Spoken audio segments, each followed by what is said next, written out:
தந்தை மகன் தூயாவியாரின் பெயராலே ஆமேன். ஆண்டவர் உங்களோடு இருப்பாராக, ஆன்மாவோடும் இருப்பாராக. தூய லூக்கா எழுதிய பரிசுத்த நற்செய்தியிலிருந்து வாசகம். ஆண்டவரே ஆட்சி உமக்கே. பிரிவு 1 இறைவார்த்தைகள் 46 56 முடிய.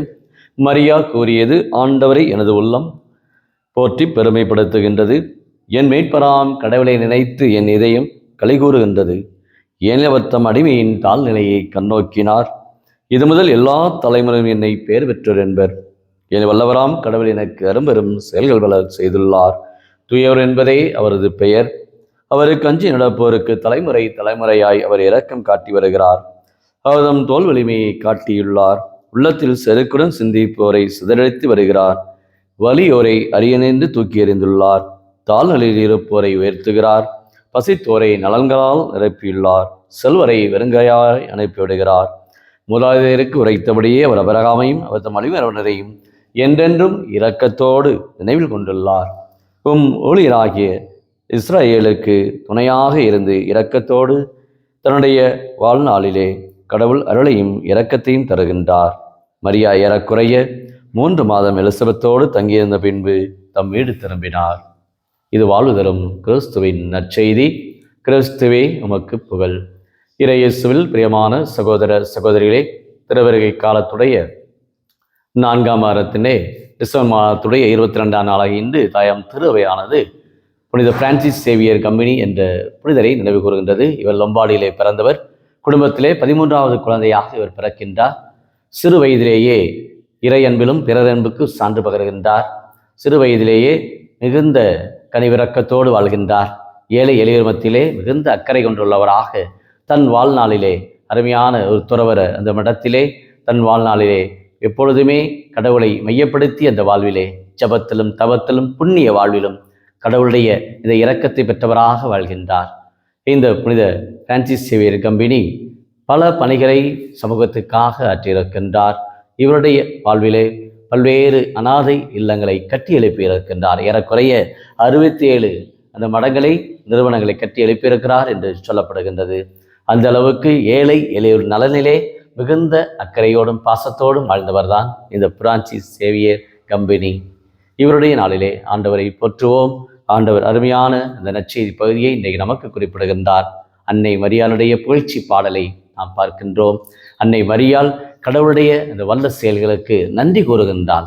தன் வாழ்விலே பெற்ற எல்லா நலன்களுக்கும் கடவுள் என்னை மீது இரக்கம் கொண்டார், என் மீது கருணை கொண்டார் என்பதை இந்த பாடல் வழியாக கடவுளை போற்றி போல்கின்றார். அதே வேளையிலே தங்களுடைய மூதாதையருக்கு கடவுள் எவ்வாறு வெளிப்படுத்தி இருக்கின்றார், எவ்வாறு அவர்களை காப்பாற்றி இருக்கின்றார் என்பதையும் பழைய ஏற்பாட்டு அந்த பின்னணியிலே கடவுள் எப்படிப்பட்டவர் என்பதையும் குறித்து அபிரகாமையும் அவர் வழிமறவர்களுக்கும் அவர் எப்பொழுதுமே ஒரு வழிகாட்டக்கூடியவர், பல நலன்களை செய்திருக்கிறவர் என்பதையும் தங்களுடைய பாடலிலே குறிப்பிடுகின்றார்கள்.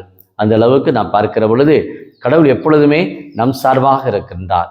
நாம் கடவுள் பக்கமாக நாம் இருக்க வேண்டும். கடவுளுக்கு உகந்தவராக யார் வாழ்கின்றார்களோ அவருடைய வாழ்க்கையிலே நிச்சய நன்மைகள் உண்டு என்பதை அன்னை மரியாள் இந்த பாடல் வழியாக இன்றைக்கு நம் ஒவ்வொருவருக்குமே ஒரு மீட்பை இயேசு வழியாக பாலன் இயேசுடைய இந்த பிறப்பை கொண்டாடக்கூடிய நம் ஒவ்வொருடைய உள்ளங்களுக்கும் மகிழ்ச்சியை கொடுக்கின்றார்கள். அன்னை மரியாளுடைய இந்த பாடல் வழியாக நாம் பல கருத்துக்களை நாம் உள்வாங்குகின்றோம், பல சிந்தனைகளை.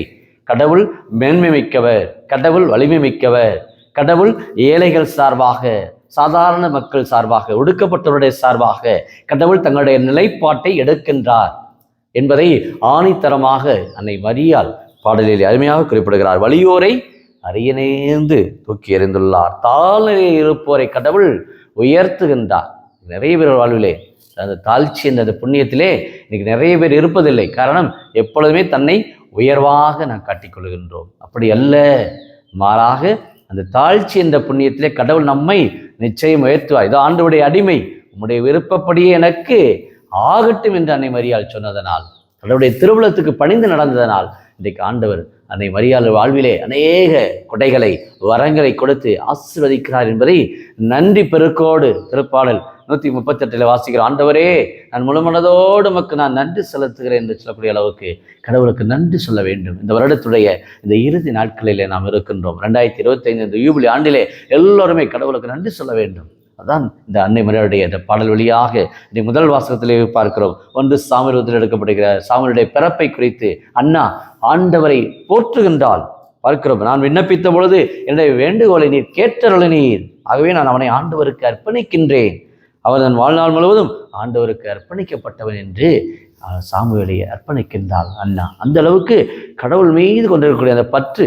இன்னைக்கு நாம் நன்றி உள்ளவர்களாக இருக்கிறோமா? முதல் வாசகத்தில் நாம் அண்ணாவை பார்க்கிறோம், நற்செய்தி வாசகத்தில் அன்னை மரியாளுடைய அந்த நன்றி பெருக்கை நாம் பார்க்கிறோம். இன்றைக்கு நம்முடைய வாழ்க்கையிலே நாம் சிந்தித்து பார்ப்போம், கடவுள் எந்த அளவுக்கு நம்மை ஆசீர்வதித்திருக்கின்றார், கடவுள் எந்த அளவுக்கு நமக்கு பல வரங்களை குடைகளை நம்முடைய வாழ்க்கையிலே கொடுத்திருக்கிறார். இந்த ஆண்டு 2025 ஆண்டு சிந்திப்போமா, ஜெபிப்போமா. அன்பின் பரலோக பிதாவே, அப்பா இயேசுவே, அருமையான இந்த நாளுக்காக நன்றி கூறுகிறோம். நன்றி பெருக்கோடு நாங்கள் என்று வாழ்வதற்கு நீர் எங்களை காத்து வருகிறேன், எங்களை பாதுகாத்து வருகிறேன். அதை இஸ்ராயல் மக்களை வழிநடத்தியது போல இன்றைக்கு எங்களையும் நீர் பாதுகாத்து கொண்டு இருக்கிறீர். அன்றாட வாழ்க்கையிலே எங்களோடு உடன் இருக்கிறீர். இயேசுவே, இதோ உங்களுடைய பிறப்பு வழியாக நாங்கள் ஒவ்வொரு தாழ்ச்சி நிறைந்த உள்ளத்தோடு அன்னை மரியாள் எவ்வாறு உங்களுடைய திருவுளத்தை அவர்கள் எவ்வாறு பணிந்து நடந்தது போல நாங்கள் ஒவ்வொரு நாளும் இந்த தாழ்ச்சி என்ற புண்ணியத்திலும் இதோ கடவுள் மேன்மை மிக்கவர், வலிமை மிக்கவர், கடவுள் ஆற்றலுள்ளவர் என்பதை நாங்கள் பறைசாற்ற அறிக்கையிட எங்களுடைய உள்ளங்களிலே இதோ யூடியூப்ல ஜெபிக்கிற அநேக குடும்பத்தார் இந்த ஆண்டிலே செய்த எல்லா நன்றி கூறுகின்றார்கள். இன்னும் தொடர்ந்து நம்முடைய ஆசீர்வாதம் பிறக்கின்ற ஆண்டிலும் நிறைவாய் கொடுத்து பாலனேஸ் வழியாக எல்லா குடும்பத்திற்குமே அருள் வளத்தையும் பொருள் வளத்தையும் குடும்ப சமாதானத்தையும் இன்னும் என்னென்ன காரியங்களை வேண்டிக் கொண்டிருக்கிறார்களோ ஜெபிக்கின்றார்களோ அனைத்தையும் திருப்பால் 130 போல நான் மன்றாடிய நாளில் நீர் எனக்கு செவிசாய்த்தீர் என்று சொல்வது போல அண்ணா இதோ எங்களுடைய வேண்டுகோளை நீர் ஏற்றுக்கொண்டது போல இன்றைக்கு அநேக பேர் இந்த ஆண்டிலே கேட்ட எல்லா வரங்கள் கொடைகளுக்கும் நீர் பதில் கொடுத்திருக்கிற ராஜாவே. எஸ் அப்பா, உம்முடைய கிருபை மேலானது, உம்முடைய கிருபை எங்கள் ஒவ்வொருவரும் வழிநடத்தி கொண்டு இருக்கின்ற நம்பிக்கையிலே பாலனேசு இதோ வர இருக்கிறார். ஆயத்தமாவோ வெளிப்பாவோ இதோ இந்த 4ஆம் வாரம் இதோ அன்பின் ஞாயிறு என்று இந்த வாரம் முழுமையாய் அன்பை நாங்கள் கொண்டவர்களாக, அன்பை பரிமாறக்கூடியவர்களாக, அன்பை பகிர்ந்து கொடுக்கக்கூடிய நல்ல உள்ளத்தையும் எங்களுக்கு இந்த வாரத்தில் கொடுத்து ஆண்டவர் இயேசுடைய இந்த பிறப்புக்காக நாங்கள் ஆயத்தமாக எங்களுடைய உள்ளங்களிலே மகிழ்ச்சியும் சமாதானமும் அன்புறவும் நிறைவாய் கொடுத்து ஆசீர்வதிக்கும்படி கிறிஸ்து வழியாக உம்மை மன்றாடுகிறோம். ஆமென்.